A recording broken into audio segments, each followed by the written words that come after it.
안녕하세요. 오늘도 사연 살롱을 찾아주셔서 감사합니다. 저는 50대 초반의 여성이에요.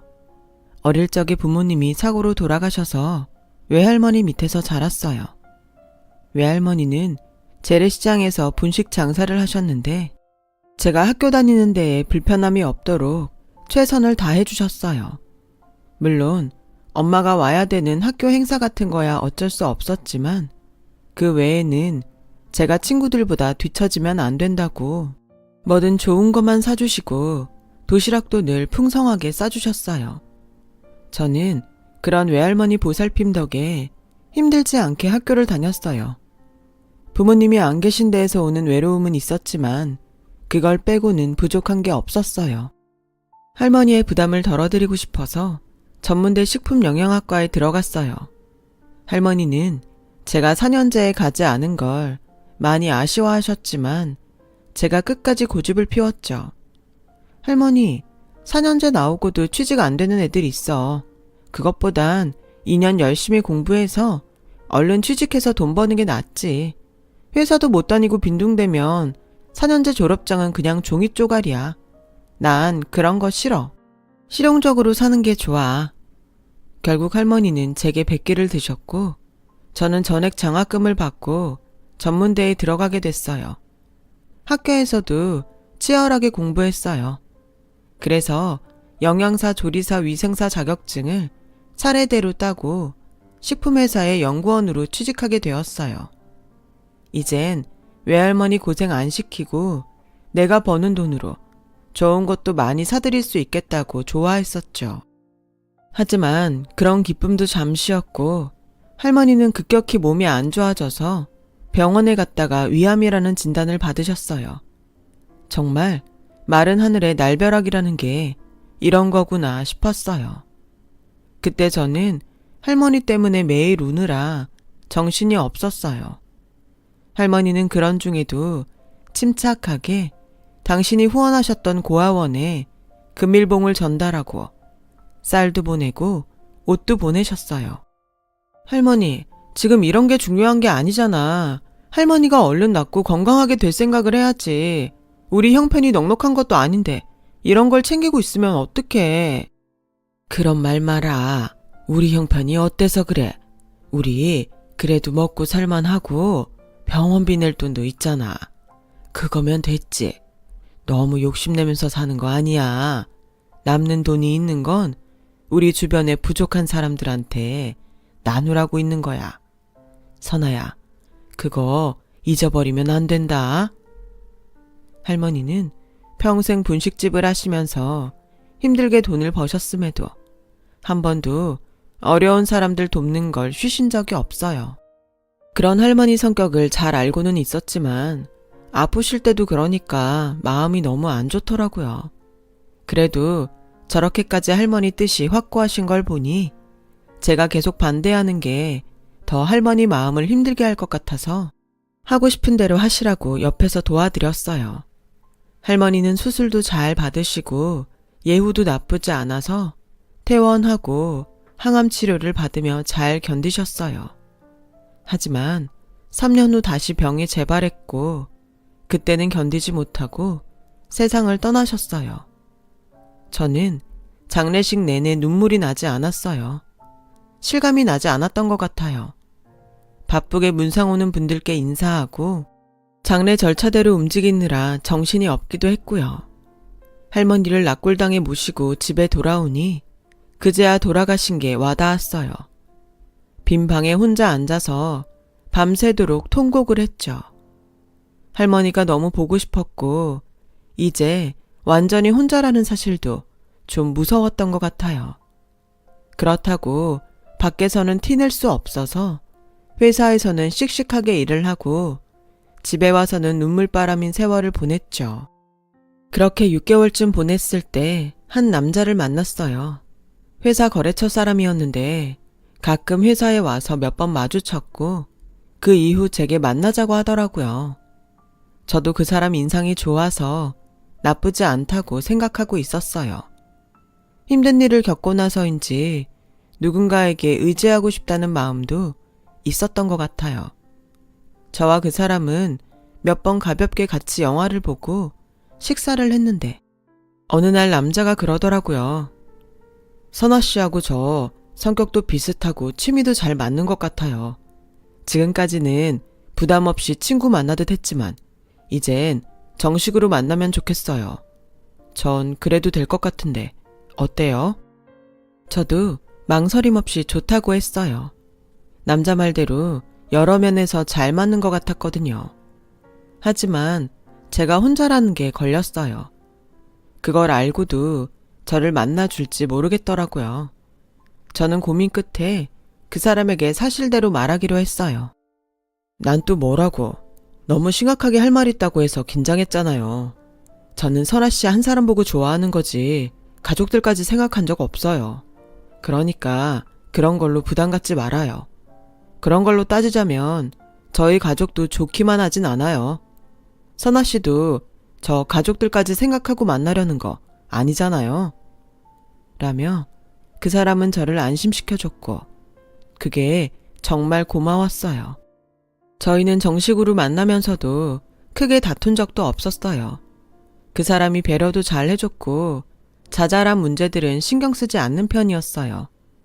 그렇게 시간이 1년 넘게 흘렀고 저와 그 사람은 자연스럽게 결혼을 생각하게 됐어요. 결혼에 대한 이야기가 오가던 중에 그 사람은 저에게 만날 사람이 있다고 하더군요.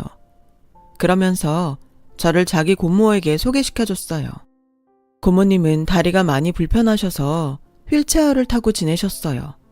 그런데도 온화한 인상에 미소가 참 고운 분이셨어요. 고모가 어릴 때 나 거의 키워주다시피 하셨어. 부모님 두 분 다 항상 바쁘셨고 솔직히 내가 형보다 못하다고 관심 없었어. 내가 대학생 때 고모가 교통사고로 휠체어를 타게 되셨는데 나한테는 정말 부모님 같은 분이야. 제가 고모님께 잘 부탁드린다고 인사를 드리자 그분은 제 손을 꼭 잡고 나야말로 형철이 잘 부탁해요. 부모도 아닌데 이런 말 하는 게 주제넘지만 우리 형철이 진짜 알면 알수록 괜찮은 애예요. 고모가 주제넘긴 뭐가 주제넘어. 그런 말 하지 마 고모. 남자한테 고모님이 정말 특별한 사람인 게 느껴졌어요. 그 후에 남자 부모님과 형도 만났어요. 다들 저를 크게 반기는 분위기는 아니었지만 그렇다고 싫어하는 것도 아니었죠. 큰 환영을 받지는 못할 거라는 걸 예상하고 있었기 때문에 그렇게 마음 상하지는 않았어요. 하지만 남자 고모하고 부모님은 분위기가 많이 달랐어요. 남자 어머니는 대놓고 저한테 부모님도 없고 형제도 없으면 결혼식 준비는 어떻게 할 거야? 그거 다 감당할 만큼 모아둔 돈은 있어? 솔직히 결혼식에 돈 한두 푼 들어가는 거 아닌데 난 우리 아들들 결혼 제대로 해야지 대충 시킬 생각 없거든. 그러니까 그건 확실히 하고 넘어가야겠어. 엄마, 그런 말이 어딨어. 뭐가 제대로 된 결혼식인지 몰라도 나는 선아하고 우리 수준에 맞게 하면 된다고 생각해. 결혼식이 중요한 게 아니라 우리가 사는 게 중요한 거잖아. 라고 하니 남자 아버지가 이 녀석아, 여자 앞에서 엄마한테 그게 무슨 말버릇이야. 그리고 니네 엄마가 틀린 말 한 것도 아니잖아. 너네가 보기엔 결혼식이 그냥 요식행위일지 몰라도 우리한텐 아니다. 우리 집안을 다른 사람들한테 보여주는 큰 행사 아니겠냐. 그런 걸 니네 마음대로 하겠다고 하면 나도 그건 못 봐준다. 라길래 제가 나섰어요. 네, 그런 마음 드시는 거 당연하죠. 저 다 이해해요. 결혼식은 걱정 안 하셔도 될 것 같아요. 할머니께서 남기신 것도 좀 있고 맞춰보겠습니다. 전부 다 어머님 아버님 마음에 들진 않겠지만 그래도 남부럽지 않을 만큼 결혼식 할 수 있어요. 인사를 마치고 나온 후 남자는 제게 계속 미안하다고 했어요. 그런 말 하지 마. 부모님 입장에선 당연한 거야. 나는 혼자인 나를 끝까지 반대 안 하신 것만도 감사해. 그런 걸로 기죽지 마. 걱정하지 마. 결혼해서 우리 둘이 살지 부모님하고 사는 거 아니잖아. 그 뒤로 저희는 큰 문제 없이 결혼식 준비를 하고 마침내 결혼을 하게 됐어요. 결혼식 때 고모님이 안 보여서 의아했는데 알고 보니 아버님과 고모님이 어머니가 다르셨다고 하네요. 아버님은 아이를 낳지 못해 이혼한 고모님을 계속 무시하셨는데 휠체어를 타게 된 후에는 가족 행사에 아예 나오지도 못하게 하셨대요. 남편은 그런 얘기를 하며 무척이나 안타까워했어요. 우리 부모님이지만 나도 이해가 안 갈 때가 많아. 예전부터 집안의 어려운 일은 고모한테 떠넘기면서 좋은 일에는 부르지도 않고 정말 너무해. 우리가 그만큼 더 잘해드리자. 나도 잘할게. 사실 저는 고모님을 보면 외할머니가 생각나서 더 마음이 쓰였어요. 고모님도 외할머니처럼 어려운 사람들한테 후원도 하시고 밥차에 돈도 보내고 쌀도 산지에서 직접 보내고 하셨거든요. 그래서 더 잘해드리고 싶은 마음이 컸고 평일에도 고모님 댁에 들러서 말동무도 되어드리고 집안일도 하면서 고모님과 더 친해졌어요.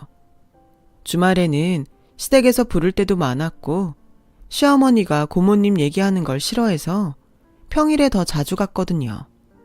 그러다가 고모님 교통사고 후유증이 악화가 돼서 병원에 입원을 하게 됐어요. 제가 고모님 입원 수속을 마치고 병실로 가려는데 시어머니가 기다리고 있다가 저를 부르더라고요. 네가 여기 붙어서 좀 있어라. 지금 큰애 혼사 얘기 오가는 중이라 우리가 정신이 없어. 저 양반은 왜 이런 때에 자리에 누워서 사람을 불편하게 하는지 모르겠네. 눈치가 없어도 저렇게 없어. 라길래 염려 마시라고 했어요. 남편도 차라리 식구들이 간섭을 안 하는 게 낫다고 하더라고요. 어차피 당신 없었으면 나한테 떠넘겼을 거야. 간병인을 써서 돈도 나보고 내라고 했을걸. 우리가 있어서 다행이라고 생각할 분들이야. 미안해. 못 볼 거 보게 했네. 그런 말이 어딨어. 우리가 감당해야 될 거면 우리가 하면 되는 거지. 이런 말 미안한데 당신이 어머님 아버님 안 닮아서 다행이야. 라며 남편과 고모님을 잘 돌봐드리자고 했어요. 고모님의 어머님은 아버님을 정말 잘 키우셨는데도 아버님은 제철하며 무시했다고 하네요. 그런데도 그분이 돌아가시자 가져오신 재산을 아버님이 거의 가져갔다고 해요. 남편은 그래서 자기 부모님한테 정이 별로 없다고 하더라고요. 어릴 때부터 자기가 약하고 공부도 형보다 못한다고 형보다 관심도 가져주지 않았고요. 자식들한테도 1등, 2등 등수를 매기던 부모님보다 자기를 사랑으로 돌봐준 고모님한테 더 마음이 쓰인다고요. 저도 남편과 같은 생각이었어요. 그래서 고모님 병간호를 더 정성으로 했고 몸에 좋은 걸 몇 끼 만들어서 병원에 가져갔죠. 고모님은 제가 만든 음식들을 너무 좋아하고 잘 드셨어요. 의사나 간호사들한테도 제 자랑을 하기 바쁘셨죠. 그렇게 잘 회복돼서 퇴원하실 줄 알았는데 기력이 워낙 떨어진 탓인지 잠깐 추워진 날씨에 폐렴에 걸리시더니 금방 악화가 돼서 다시 일어나지 못하고 세상을 떠나셨어요. 남편도 저도 너무 슬퍼서 어쩔 줄 몰랐어요. 저야 이런 일을 겪어봐서 조금은 감당이 됐는데 남편은 처음이라 그런지 무척 힘들어했어요. 저는 남편을 위로하며 장례식을 준비했어요. 그래도 전에 해봤다고 다시 닥치니 어떻게 해야 할지 하나씩 생각이 나더라고요. 빈소가 마련될 때까지 얼굴 한번 비추지 않던 시댁 식구들은 그제야 나타나서 사람들을 맞이하는데 솔직히 속으로는 엄청 화가 났어요. 그래도 그걸 사람들 앞에서 티를 낼 수도 없고 저와 남편은 묵묵히 할 일만 했죠. 그런데 장례식이 끝나자마자 고모님 재산을 갖고 난리를 치더라고요. 고모님이 재산을 모두 노숙인 밥차 운영하는 곳에 준다고 하셨는데 자기들이 우선권이 있고 고모가 정식으로 공증받은 유언도 아니니까 절대 그렇게 할 수 없다는 거였어요. 고모님한테는 전 남편한테 받은 위자료에 원래 가지고 있던 땅이며 집이며 20억이 조금 넘는 재산이 있더군요. 고모님 변호사와 난리를 치고 싸우던 시어머니는 저를 불러서 너 네가 마지막에 간병 좀 했다고 네 목 챙겨달라는 그런 말은 하지 마라. 솔직히 너 같은 고아 받아준 것만으로도 평생 우리한테 감사하고 살아야 돼. 알았어? 저 그런 거 바라고 고모님 옆에 있었던 거 아니에요. 그렇게 재산이 많은 줄도 몰랐고요. 그래도 대놓고 고아라고 하고 평생 감사하라는 말씀은 좀 지나치신 것 같아요. 얘 봐라. 너 아주 말 잘하는 애였구나. 그동안 답답해서 어떻게 살았니? 누가 이렇게 말대답 따박따박 하랬어. 며느리면 며느리답게 굴어. 라며 큰 소리를 내자 남편이 밖에서 그 말을 들었는지 냅다 들어와서 그럼 그게 할 소리예요? 이 사람이 못할 만한 것도 아니구만. 시끄러우니까 돈 얘기할 거면 더 이상 우리 찾지 말아요. 아우 진짜 얘는 내가 낳았지만 싸가지가 없어도 너무 없어. 그래 니네 둘이 얼마나 잘 사는지 두고 보자. 라더니 아버님과 남편, 형까지 합세해서 고모님 댁에서 돈 나가는 건 죄다 들고 가버렸어요. 시댁 식구들은 그 이후로 저희를 찾지 않았고 저희 부부도 가족은 고모님 뿐이었다고 생각하자고 서로를 위로하며 지냈어요. 한 달쯤 지나 모든 일이 잠잠해졌을 때 고모님 변호사가 저희 부부를 찾아왔어요. 정말 제가 이거 지키느라 애썼습니다. 하면서 땅 문서를 내놓는 거였어요. 고모님은 생전에 갖고 있던 땅을 저희 앞으로 돌려놓고 부모님 일이 정리되면 저희한테 주라고 하셨다고 해요. 어머님 아버님은 고모님의 재산이 어느 정도 되는지 이미 알고 있었고 고모님께서 그걸 저희에게 다 주셨더라도 법이든 뭐든 어떻게든 자기들이 다 가져갈 사람들이라는 것도 알고 있었다고요. 그래서 다 손을 써놓으신 거였더라고요. 이건 박형철 씨 부모님도 모르는 땅이에요.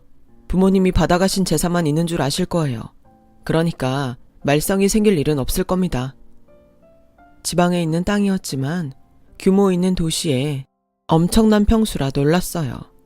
어떻게 할까 고민하던 저와 남편은 일단은 아무것도 하지 말고 잘 두자고 했어요. 먹고 사는 건 남편이 회사를 다니고 있으니 괜찮았고 저도 다시 직장을 구하고 있었으니까요. 하지만 곧 나이가 생겨서 직장 구하는 걸 포기했어요. 회사에 들어가면 얼마 안 돼서 출산휴가를 받는 건데 눈치도 보였어요. 제가 임신 초기에 몸이 많이 안 좋았거든요. 시댁에 임신 사실을 알리긴 해야 해서 전화를 했어요. 전화를 받은 시어머니는 니들끼리 잘 살겠다며 연락은 왜 하니? 우린 우리대로 잘 살고 있으니까 니네도 더는 연락하지 마. 무슨 자기 살기도 벅찬 애들이 도움 안 되는 임신까지 하고 있어. 어머니, 저랑 그 사람한테 유감이 있으신 건 알겠지만 그렇다고 아무 죄도 없는 아이한테 그런 말씀하시면 안 되죠. 저희도 이걸 마지막으로 더는 연락 안 드릴 거예요. 아무리 저희 사는 게 빠듯해도 그렇지 새 생명을 그런 식으로 말씀하세요. 어떻게 어머님 아버님 같은 분들한테서 저 사람처럼 반듯한 인격이 나왔는지 모르겠네요. 라며 전화를 끊었어요. 그 사이 남편의 형은 집안 좋은 여자와 결혼해서 시아버지 시어머니가 사돈 회원권으로 골프 다니고 리조트 돌아다니느라 정신없는 건 건너 들어서 알고 있었어요. 그렇다고 해도 자기들 손주일인데 그런 막말을 할 줄은 몰랐죠. 저는 마음에서 시댁 식구들을 완전히 포기하게 됐고 시간이 흘러서 예쁜 딸이 태어났어요.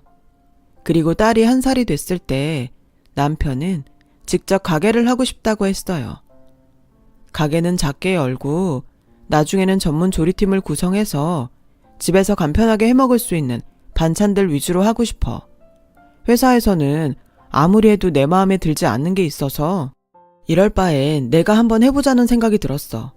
구성한 건 몇 년 됐는데 나도 좀 더 배울 게 있었고 당신 체형이 낳느라 고생했는데 나까지 보탤까봐 기다렸어. 나 정말 잘할 수 있을 것 같아. 당신도 도와줘. 당신이 그렇게까지 준비하고 자신 있으면 해야지. 왜 내 눈치를 봐. 걱정하지 마. 좀 안 돼도 그만큼 배우는 게 있을 거야. 그렇게 저희 부부는 반찬 가게를 냈고 거기서 홍보를 하면서 둘이서 음식 연구를 했어요. 저는 고모님 병간호할 때 만들었던 음식들을 떠올리며 영양 균형을 생각한 보양식과 환자용 음식들에 대해 조언을 했어요. 그랬더니 환자용 보양식이 의외로 반응이 좋았어요. 저희 가게는 손님들한테 건강한 음식을 만들어서 판다는 좋은 인상을 심어주게 되었습니다. 그 입소문으로 조금씩 단골이 늘게 됐어요. 한 번은 단골 한 분이 몸이 너무 안 좋다는 말에 제가 잣을 넣고 죽을 써서 순한 반찬들과 함께 포장을 해서 그 손님 집에까지 가져간 적이 있었어요. 돈을 받고 한 건 아니었고 항상 음식도 많이 팔아주시고 입소문도 많이 내주신 분이 아프다는 말에 마음이 쓰였죠. 그분은 너무 고맙다며 눈물까지 글썽이셨어요. 그리고 더 많은 손님들을 저희 가게에 보내주셨어요. 중간중간 힘든 때도 있었고 위기의 순간도 있었지만 그런 단골분들 덕분에 저희 가게는 조금씩 흑자로 돌아섰고 남편이 원하던 조리팀을 구성할 수 있었어요. 그리고 반찬 가게와는 별개로 건강한 재료를 쓰는 한정식 레스토랑을 운영했어요. 레스토랑에서 반응이 좋은 음식들은 밀키트로 개발하기로 한 거죠. 그렇게 되기까지 8년의 시간이 걸렸고 아이도 많이 커서 저는 본격적으로 남편과 일에 매진했어요. 남편은 경영의 전반적인 일을 담당했고 저는 조리팀과 함께 음식을 개발하는 일에 힘을 쏟았어요. 저희 음식이 소문이 나고 찾는 사람이 많아지자 남편이 다니던 회사에서 저희 음식을 받아서 팔고 싶다고 제안이 왔어요. 남편은 대신 우리가 직접 검수를 해서 품질을 지키고 싶다고 했고 회사에서도 여러 검토를 걸쳐서 저희와 협의를 했어요. 그 결과 저희 의견이 많이 반영된 계약을 할 수 있었어요. 그때까지 또 3년이 걸려서 11년이 지나니 그제야 레스토랑도 밀키트 사업도 어느 정도 자리가 잡히더라고요. 남편은 반찬 가게를 못 잇는 손님들을 위해서 레스토랑 한쪽에 작게 반찬을 파는 코너를 만들었고 인터넷 쇼핑몰을 만들어서 더 많은 반찬들을 팔기로 했어요. 그러던 어느 날 저희한테 부동산 업자가 찾아왔어요. 고모님이 저희한테 물려주신 땅이 재개발에 들어가면서 땅값이 엄청 올랐다는 거예요. 그 땅을 사고 싶어 하는 사람이 있다며 50억에 팔아달라고 하더라고요. 저와 남편은 생각을 좀 해보겠다고 했어요. 그런데 얼마 안 돼서 남편 사무실로 뜻밖의 사람들이 찾아왔어요. 시어머니와 아주버님이었어요. 시댁에서는 얼마 전 저희가 땅을 받은 걸 알게 됐고 그 땅이 엄청 올랐다는 것도 알았다고 했어요. 시어머니는 남편 사무실을 이리저리 훑어보더니 상냥하게 니들은 어쩜 그렇게 아무 말 안 하고 있었어. 그래도 재산을 상속받았으면 이런 일이 있었다 얘기는 했어야지. 언제까지 말 안 하려고 했니? 정말 놀랐다. 라고 하니 아주버님은 아무리 니들 부부한테 준 재산이라고 해도 부모님을 그냥 지나치는 건 좀 아니지 않니? 이건 도의상의 문제가 될 수 있지. 안 그래요, 재수씨? 형철이가 말을 안 하면 재수씨라도 얘기를 했어야죠. 형철아, 늦었지만 이제라도 부모님 앞으로 조금이라도 나눠주는 게 좋을 것 같다. 라며 거들었고 남편은 어이가 없다는 표정을 지었어요. 형이랑 어머니 아버지 그때 고모 재산 다 받아갔잖아.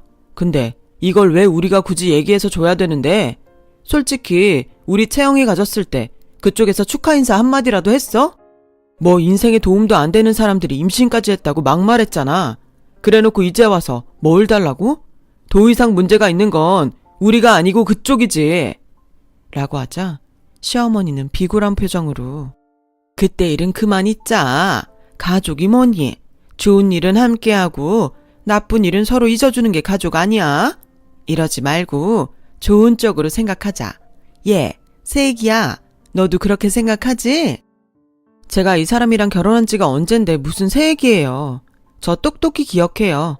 각자 연락하지 말고 잘 먹고 잘 살자고 하셨잖아요. 그런데 저희한테 땅이 있다는 걸 알고는 이렇게 오시네요. 저는 그런 어머님 말씀은 아무리 좋은 얘기라고 해도 하나도 못 믿겠어요. 두 분 다 그만 가주세요. 라고 냉정하게 말했어요. 아니 재수씨, 그렇게 안 봤는데 참 냉정하네. 사람이 그러니까 형철이도 이렇게 변한 거 아니야. 어디다 대고 남의 부인한테 반말이야. 당신들 나가. 안 그러면 경찰 부를 거야. 라고 남편이 소리치자 시어머니는 제 손을 잡고 얘, 그러지 말고 남편하고 얘기 좀 잘 해봐. 응? 하며 빌듯이 말했지만 저희는 눈 하나 꼼짝하지 않았어요. 알고 보니 아주버니는 능력 없다고 부인한테 이혼당했고 시부모님은 투자를 잘못해서 고모님한테 받은 재산을 거의 날렸다고 하더군요. 부모님이 안 되긴 했지만 그렇다고 고모님 땅을 주는 건 안 된다고 생각했죠. 저희 부부는 부동산 업자에게 소개받은 사업자에게 땅을 팔았어요. 그리고 고모님이 전에 기부하려고 생각하셨던 밥차를 운영하는 곳에 기부도 많이 했죠. 그 이후로 시댁에서 몇 번 더 찾아오고 연락도 왔지만 저희는 냉정하게 끊어버렸어요. 두 분이 아직 먹고 살만하고 아주버님도 자기 힘으로 살 수 있으니 저희가 굳이 돕지 않아도 된다고 생각되더군요. 그리고 남은 돈은 청년기업에 투자를 했습니다. 저희는 저희대로 사업을 잘 하고 있고요. 지금은 온라인에서 밀키트를 파는 일에 주력을 하고 있어요. 시부모님은 지방으로 내려가서 아주버님 뒤치다꺼리를 하면서 살고 있다는 얘기를 들었어요. 정말 힘들어지면 저희도 모른 척 할 수 없겠지만 지금은 때가 아닌 것 같네요. 저희는 심각한 어려움 없이 사업을 잘하고 있어요. 가족도 잘 살고 있고요. 많은 일들이 폭풍처럼 지나갔다는 생각이 듭니다. 남편과 외할머니와 고모님처럼 많이 베풀면서 살아야겠다고 매일 다짐하고 실천하려고 노력하고 살고 있어요. 그게 할머니와 고모님이 저희에게 남겨주신 삶의 가치가 아닐까 생각해 봅니다. 지금까지 들어주신 분들 감사해요. 모두 건강하시고 평안하셨으면 좋겠어요. 여러분, 사연 댓글에 응원과 현명한 조언 부탁드려요. 좋아요와 구독은 저에게 큰 힘이 됩니다. 오늘도 좋은 일 가득하세요.